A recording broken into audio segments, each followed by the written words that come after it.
সেখানে একটি জঙ্গলের মধ্য দিয়ে যাচ্ছিলেন।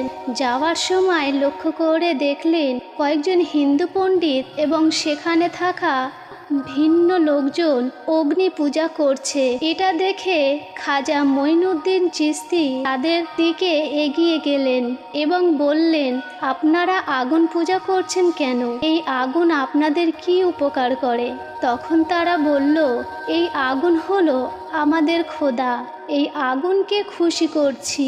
মৃত্যুর পরে নরকে আগুন থেকে মুক্তি পাওয়ার জন্য আগুন পূজা করছি। তখন খাজা মঈনুদ্দিন চিশতি বললেন, আচ্ছা বেশ, তাহলে আপনারা আগুনকে খুশি করছেন, আগুন স্পর্শ করুন তো, আগুন আপনাদেরকে জ্বালিয়ে দেয় কিনা। তখন সেখানে থাকা আরেকজন বলল, এটা আবার কেমন ধরনের কথা? আগুনে হাত দিলে তো পুড়েই যাবে। তখন খাজা মঈনুদ্দিন চিশতি বললেন, আপনারা এমন খোদার পূজা করেন যে সেই খোদা তোমাদেরকে পুড়িয়ে দেবে, কিন্তু আমি এমন এক খোদার পূজা করি যার হুকুমে আগুন ঠান্ডা হয়ে যায়। সেখানে থাকা আর একজন হিন্দু পণ্ডিত হাস্যকর হয়ে বলল, আগুনের ধর্ম তো পুরানো, আর আপনি যেহেতু বলছেন তাহলে আপনি আমাদেরকে সচক্ষে দেখান। তখন খাজা মঈনুদ্দিন চিশতি রহমাতুল্লাহ আলাইহে আগুনকে লক্ষ্য করে বললেন, হে আগুন, আমি আল্লাহর এক বান্দা মঈনুদ্দিন চিশতি বলছি, আল্লাহর হুকুমে তুমি ঠান্ডা হয়ে যাও। এই কথা বলে খাজা মঈনুদ্দিন চিশতি আগুনের মধ্যে প্রবেশ করলেন, কিন্তু তারা অবাক হয়ে দেখলেন খাজা মঈনুদ্দিন চিশতি আগুনের মধ্যে প্রবেশ করলেন কিন্তু একটুও পুড়ে যায়নি। এই অলৌকিক ঘটনা সচক্ষে দেখার পর তারা সবাই অবাক হয়ে গেলেন এবং বললেন, আপনি কে? আপনি কোন খোদার ইবাদত করেন? তখন খাজা মঈনুদ্দিন চিশতি বললেন, আমার নাম গরিবে নওয়াজ খাজা মঈনুদ্দিন চিশতি রহমতুল্লাহ আলাইহে, যিনি বিশ্বজগৎ সমূহে প্রতিপালক, তিনি ছাড়া কোনো উপাস্য নেই। তিনি এই সমস্ত ক্ষমতার মালিক, এক আল্লাহর ইবাদত করি। তখন সেখানে থাকা সমস্ত লোক বলল, আমরাও আজ থেকে এই মালিকের ইবাদত করতে চাই। এই বলে সেখানে থাকা সমস্ত মানুষ ইসলাম ধর্ম গ্রহণ করে নিল। একদিন রাতে খাজা মঈনুদ্দিন চিশতি নিজ গৃহে শুয়েছিলেন। তিনি ঘুমের মধ্যে স্বপ্ন দেখলেন রাসূল সাল্লাল্লাহু আলাইহি ওয়াসাল্লাম বলছেন, হে খাজা মঈনুদ্দিন চিশতি, তুমি হিন্দুস্থানে যাও, সেখানে গিয়ে দ্বীনের দাওয়াত দাও, ইসলাম ধর্ম প্রচার করো। হিন্দুস্তানের মানুষ সংস্কারের মধ্যে পড়ে আছে, তুমি যাও, তাদেরকে আল্লাহর পথে ফিরিয়ে আনো। এই স্বপ্ন দেখে খাজা মঈনুদ্দিন চিশতি আর দেরি না করে অতঃপর পরের দিন বেশ কয়েকজন সাথীসহ হিন্দুস্তানের পথে রওনা হলেন। বেশ কয়েকদিন পর ভারতের আজমিরের নামক স্থানে প্রবেশ করলেন। সেখানে খাজা মঈনুদ্দিন চিশতি রহমতুল্লাহ আলাইহে সাথীগণেরা আজমিরের কারাগার পাহাড়ের নিচে বিশ্রাম নিচ্ছিলেন। ঠিক ওই সময় নামাজের সময় হয়ে গিয়েছিল। সেই জন্য খাজা মঈনুদ্দিন চিশতি তার সঙ্গীদের বললেন, তোমরা পানির সন্ধান করো, কেননা অজু করতে হবে, নামাজের সময় হয়ে গিয়েছে। তখন দুইজন সঙ্গী একটি লোটা নিয়ে পানির সন্ধানে গেলেন। কিছু দূর যাওয়ার পর দেখলেন একটি বিশাল বড় সাগর সামনে দেখা যাচ্ছে। তারা আনা সাগরের সামনে গিয়ে দেখল রাজার সেনাবাহিনী আনা সাগরের চারিদিক থেকে ঘিরে রেখেছে। তাদেরকে দেখা মাত্র সেনাবাহিনী বলল, আপনারা কে? আগে তো কখনো দেখিনি। তখন দুজন বলল, আমরা হলাম খাজা মঈনুদ্দিন চিশতির মুরিদ, আমরা অজু করার জন্য এক লোটা পানি নিতে এসেছি। একথা শুনে সেখানে থাকা সমস্ত সেনাবাহিনী উচ্চস্বরে হাসতে লাগলো। আপনারা কি রাজা পৃথ্বীরাজের নাম শুনেনি? তার হুকুম অমান্য করলে কঠিন শাস্তির ব্যবস্থা করা হবে। এ সাগরের অন্য কারোর পানি নেওয়া তো দূরের কথা, পানিতে হাত দেওয়া পর্যন্ত, কারণ এই পানি অপবিত্র হয়ে যাবে। এ কথা বলে তাদেরকে তাড়িয়ে দিলেন। দুইজন সঙ্গী খাজা মঈনুদ্দিন চিশতির নিকটে ফিরে আসলেন। তখন খাজা মঈনুদ্দিন চিশতি বললেন, তোমাদের কি হয়েছে? এমন মন খারাপ দেখাচ্ছে কেন? তোমরা কি পানির সন্ধান পাওনি? এরপর দুইজন সঙ্গী বলল, হুজুর, পানি তো পেয়েছি, কিন্তু আমাদেরকে দেওয়া হয়নি, তাড়িয়ে দিয়েছে আর বলেছে রাজা পৃথ্বীরাজ পানি নিলে কঠিন শাস্তি দিতে বাধ্য হবে।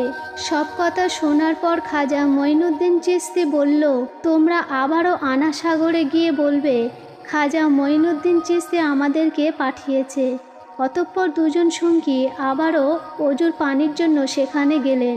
সেই মুহূর্তে সেনাবাহিনীরা বলল, কি ব্যাপার, তোমরা আবারও এসেছো কেন? তখন তারা বলল, অজুর পানি নিতে এসেছি। তখন সেনাবাহিনীরা বলল, বলেছি না পানি নেওয়া যাবে না? রাজা পৃথ্বীরাজ শুনলে এতক্ষণে তোমাদের হয়তো জীবন চলে যেত, আমরা কোনো মতেই পানি দেব না। তখন তারা বলল, আমরা তোমার কাছ থেকে পানি চাইব না, এই আনা সাগরের কাছে পানি চাইতে এসেছি। একথা শুনে সেখানে থাকা সমস্ত সেনাবাহিনী উচ্চস্বরে হাসতে লাগলো। ঠিক ওই সময় আল্লাহর দরবারে দোয়া করার পর হাতে থাকা লোটাটি এগিয়ে বলল, হে আনা সাগর, আমরা খাজা মঈনুদ্দিন চিশতি রহমতুল্লাহ আলাইহের মুরিদ, খাজা মঈনুদ্দিন চিশতি আমাদেরকে পাঠিয়েছেন। আল্লাহর হুকুমে এই লোটার মধ্যে চলে এসো। একথা বলার সাথে সাথেই এক নিমেষে সেই আনা সাগরের পানি লোটার মধ্যে চলে এলো। চোখের সামনে এমন বিস্ময়কর অলৌকিক ঘটনা দেখার পর সেখানে থাকা সমস্ত সেনাবাহিনী বিস্ময় হতবাক হয়ে গেলেন। দেরি না করে সাথে সাথেই তারা কলেমা পড়ে ইসলাম ধর্ম গ্রহণ করলেন। আর কিছুজন ছিল অট্টের হিন্দুবাদী। তাদের মনে হয়েছিল এটি কোনো জাদুর প্রভাব, তাই তারা রাজার পৃথ্বীরাজের কাছে খবর দেওয়ার জন্য দ্রুত রাজদরবারে চলে আসলেন। তখন তারা বলল, রাজা, সর্বনাশ হয়ে গেছে, কোথা থেকে যেন বিশাল বড় জাদুঘর এখানে এসেছে, দেখলে তাদের ফকির মনে হবে, কিন্তু তারা তাদের জাদুর দ্বারা আনা সাগরের পানি একটি লোটার মধ্যে নিয়ে নিয়েছে। একথা শোনার মাত্রই রাজা পৃথ্বীরাজের মাথায় যেন আকাশ ঝরে পড়ল। জীবনে সে অনেক জাদু দেখেছে, কিন্তু এমন জাদু কখনো দেখেনি।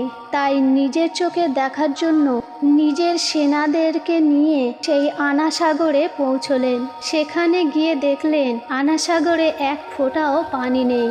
এদিকে সমস্ত আজমিরের লোক দলে দলে খাজা মঈনুদ্দিন চিশতি রহমতুল্লাহ আলাইহে দেখার জন্য সেখানে যেতে লাগলো। খাজা মঈনুদ্দিন চিশতি ও তার সঙ্গীরা নামাজ শেষ করে বসেছিলেন।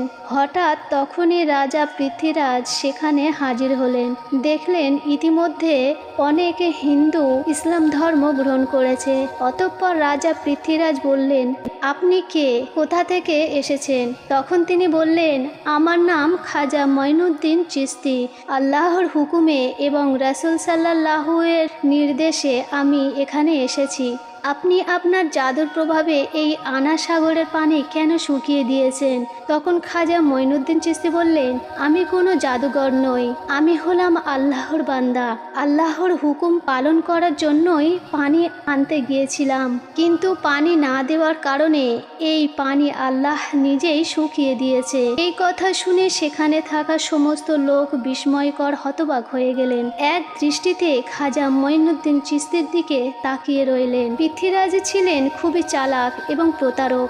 সে বুঝতে পেরেছে এ সাধারণ কোনো মানুষ নয়, তাই সে কান্নার অভিনয় করে নত হয়ে বললেন, ঠিক আছে, আমাদের সবার কষ্ট হলেও কোনো চিন্তা নেই, কিন্তু ছোট বাচ্চা এবং নীরব সাধারণ মানুষের কথা চিন্তা করে পানি আবার আগের জায়গায় ফিরিয়ে দিন, দয়া করে এই অনুরোধটুকু রাখুন। একথা শুনে খাজা মঈনুদ্দিন চিশতি দুজনকে ওই লোটা নিয়ে আনা সাগরের দিকে যেতে নির্দেশ দিলেন। দুইজন সঙ্গী আনা সাগরের কাছে গেল এবং লোটাটি আনা সাগরে রাখার সাথে সাথে আনা সাগর আবার আগের মতো পানিতে পরিপূর্ণ হয়ে গেল। এই সমস্ত ঘটনা তারা দূর থেকে দেখছিল। তাই সেখানে থাকা লোকজন জিজ্ঞেস করল, আপনি কোন দেবতার পূজা করেন? তখন খাজা মঈনুদ্দিন চিশতি রহমাতুল্লাহ আলাইহি বললেন, আমি আমার রব এক আল্লাহর ইবাদত করি। সেখানে থাকা সেই লোকগুলো বলল, আমরাও আজ থেকে সেই এক আল্লাহর ইবাদত করতে চাই। সেখানে থাকা সমস্ত লোক একে একে ইসলাম ধর্ম গ্রহণ করলো। কিন্তু রাজা পৃথ্বীরাজ এটা মানতে পারেনি, তাই সে খুব রেগে গিয়ে রাজদরবারের দিকে ফিরে আসতে লাগলেন। পরের দিন পৃথ্বীরাজ রাজদরবারে একটি জরুরি মিটিংয়ের আয়োজন করলেন। পৃথ্বীরাজ বললেন, যেভাবেই হোক এই ফকিরকে এখান থেকে তাড়িয়ে দিতে হবে, একে শেষ করতে হবে। এই বিষয়ে তোমাদের কোনো পরামর্শ থাকলে তাড়াতাড়ি বলো। তখন মন্ত্রী বলল, রাজামশাই, এই ফকির তো কোনো সাধারণ মানুষ নয়, সে তো একজন বড় জাদুকর। জাদুর প্রভাবে সবাইকে যেভাবে একে একে ইসলাম ধর্মে নিয়ে যাচ্ছে, একদিন তো ভারতবর্ষে হিন্দু ধর্ম পালন করার মতো আর কেউই থাকবে না।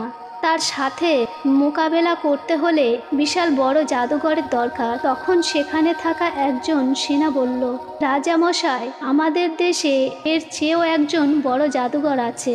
তখন পৃথ্বীরাজ বলল, তার নাম কি? সেনাবাহিনী বলল, সে হলো জয়পাল জাদুঘর। পৃথ্বীরাজ বলল, যাও, তুমি তাকে এই দরবারে নিয়ে আসো। অতঃপর কয়েকজন সেনাবাহিনী জয়পাল জাদুঘরের কাছে গিয়ে দেখলেন জয়পাল আকাশে ভাসমান অবস্থায় গভীর ধ্যানে মগ্ন। তাদেরকে দেখা মাত্রই নিচে নেমে আসলো। জাদুঘর বলল, রাজা পাঠিয়েছে তোদের। এমন কথা শুনে তারা হতবাক হয়ে গেলেন।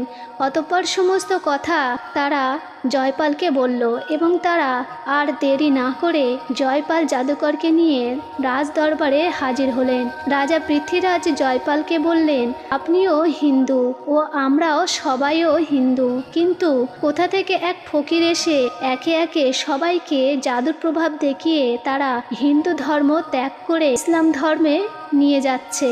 তার সাথে তোমার মোকাবেলা করতে হবে এবং তাকে শেষ করে দিতে হবে, তাহলে তোমার জন্য মহামূল্যবান পুরস্কার রয়েছে। একথা শুনে আর দেরি না করে জয়পাল তার জাদুর সাহায্যে গরিবে নওয়াজ মঈনুদ্দিন চিশতি রহমাতুল্লাহ আলাইহিকে খুঁজতে লাগলেন। কিছু দূর যাওয়ার পর জয়পাল জাদুকর দেখল গরিবে নওয়াজ খাজা মঈনুদ্দিন চিশতির কারাগার পাহাড়ে একটি পাথরের এক কোণে আল্লাহর ইবাদতে মগ্ন আছে, কোনো দিকে তাকাচ্ছে না। এটা দেখে জয়পাল জাদুকর বলছে, এই ফকিরকে মারা তো আমার সামান্য কাজ।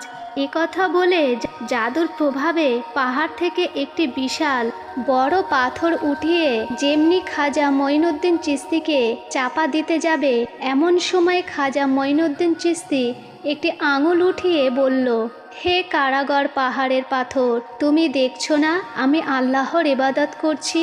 হে পাথর, তুমি যদি আল্লাহর পক্ষ থেকে আসো তাহলে আমাকে চাপা দিয়ে মেরে ফেলো, আর যদি শয়তানের পক্ষ থেকে আসো তাহলে ওখানেই দাঁড়িয়ে যাও। এ কথা শুনে পাথর সেখানেই থমকে দাঁড়িয়ে পড়ল, 1 ইঞ্চি নড়ল না। জয়পাল জাদুকর একের পর এক জাদুর প্রভাব দেখাচ্ছে, কিন্তু কিছুই করতে পারছে না। এই ক্ষমতা দেখে জয়পাল জাদুকর বিস্ময়কর হতবাক হয়ে গেলেন। জয়পাল বুঝতে পারল যে এ সাধারণ কোনো মানুষ নয়, তার কাছে আমার এই জাদু কখনোই চলবে না।